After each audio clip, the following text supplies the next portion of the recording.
story that visitors will never see. It's the story of what was here before the park, and the community that was destroyed to make way for it.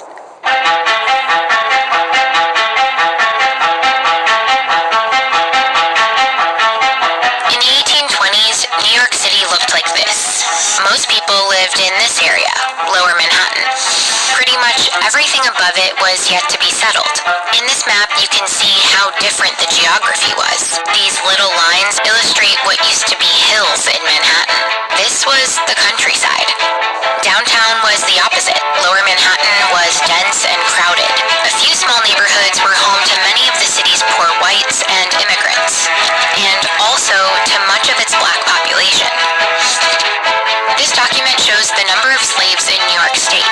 You can see how it went down gradually, from 20,000 in 1800 to 10,000 in 1820, and finally to just 75 in 1830. That's because in New York, slavery wasn't abolished all at once. Instead, it was ended over about 30 years. And as more free black people joined the workforce, racial tensions rose. The people who were enslaved were now in competition with people coming over for jobs. That tension led to violence, and Lower Manhattan became increasingly dangerous for free black people. Then, in 1825, plots of land started to go up for sale here, uptown. It was a way out. A black man named Andrew Williams decided to buy 3 lots. Word gets out, black people seeing other black people and saying, oh, there's a little bit of a community developing here, maybe we can just fold into this community. So they start to move in. After Williams, more lots filled up with black families and churches. And it was here, between 82nd and 89th Street, that the community of Seneca Village was born. Moving up to Seneca Village offered black families an affordable, safe place. It also gave them the chance to vote. Black men could only vote in New York if they owned property.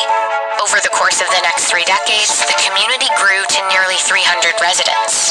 Records from the census show that they were laborers, domestic workers, waiters, and shoemakers. And they built dozens of homes, 3 churches, and a school for black students. Later, when Irish and German immigrants started moving into Seneca Village, it became unique for another reason. It was an integrated community. It seems that people of all ethnicities were likely getting along based on the church records that were here. Among the documents are evidence that some white and black families attended baptisms together, were buried next to each other in the same cemetery, and intermarried.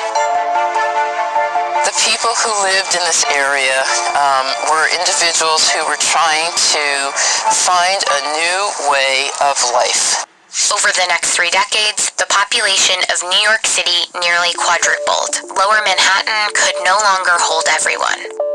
The city's white elite were worried that the entire island would be consumed by development. They said it called for the necessity of a city park to give lungs to the city. This came out of the elite being able to start to travel to Europe, and they see the Champs-Élysées, and they see Kensington Park, and they think that the city deserves to have a park of that stature. On July 21st, 1853, New York set aside 750 acres of land to create America's first major landscaped public park, the Central Park. But the proposed area for the park included Seneca Village, along with thousands of other lots of land, home to about 1,600 people. In order to facilitate the park's development, the city's newspapers started to downplay who really lived there. They really described these people as living in shanties and shacks. People of debased cultures were living off the land. But that wasn't true. In 2011, Cynthia and a team of archaeologists excavated in the former Seneca Village site. They came away with 250 bags of objects to analyze, which now live here in New York City's archaeological repository. These objects suggest that Seneca Village was wealthier than many assumed. When we compare the objects from the homes of the people in Seneca Village with artifacts from Greenwich Village, an elite upper middle class neighborhood. In some cases, they were using the same kind of ironstone plate in what was called the Gothic pattern. Quite a few pieces of porcelain in Seneca Village, and porcelain was an expensive ware. They also found other objects like a comb, a smoking pipe, roasting pan, and part of a toothbrush that probably didn't belong to poor people. Toothbrushes were not common among the working class as well as the middle class until around 1920. And the artifacts themselves were only one part of their analysis. For example, from the census records from 1855, we know that there was a very high level of education. Getting a high school education was clearly an important factor in the community, and that's very much a part of middle class identity. The findings indicate that Seneca Village wasn't a shanty town. It was a working and middle class community, a growing neighborhood of Black property owners, and an experiment in integration.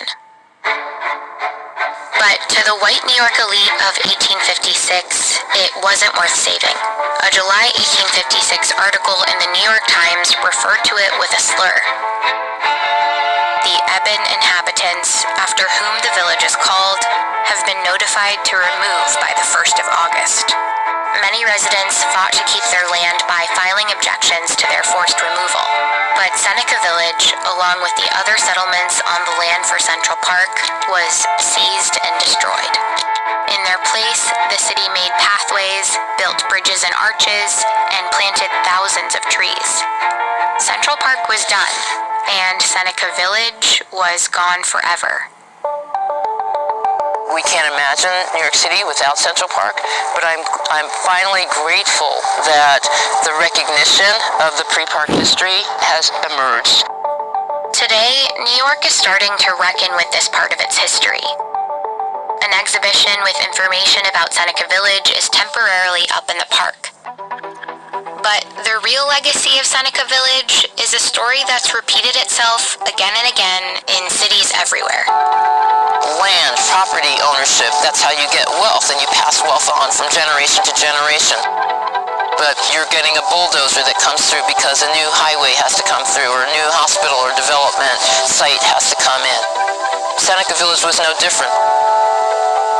It's time that we own it, and we come to recognize that there are these great stories that live beneath the surface of the park.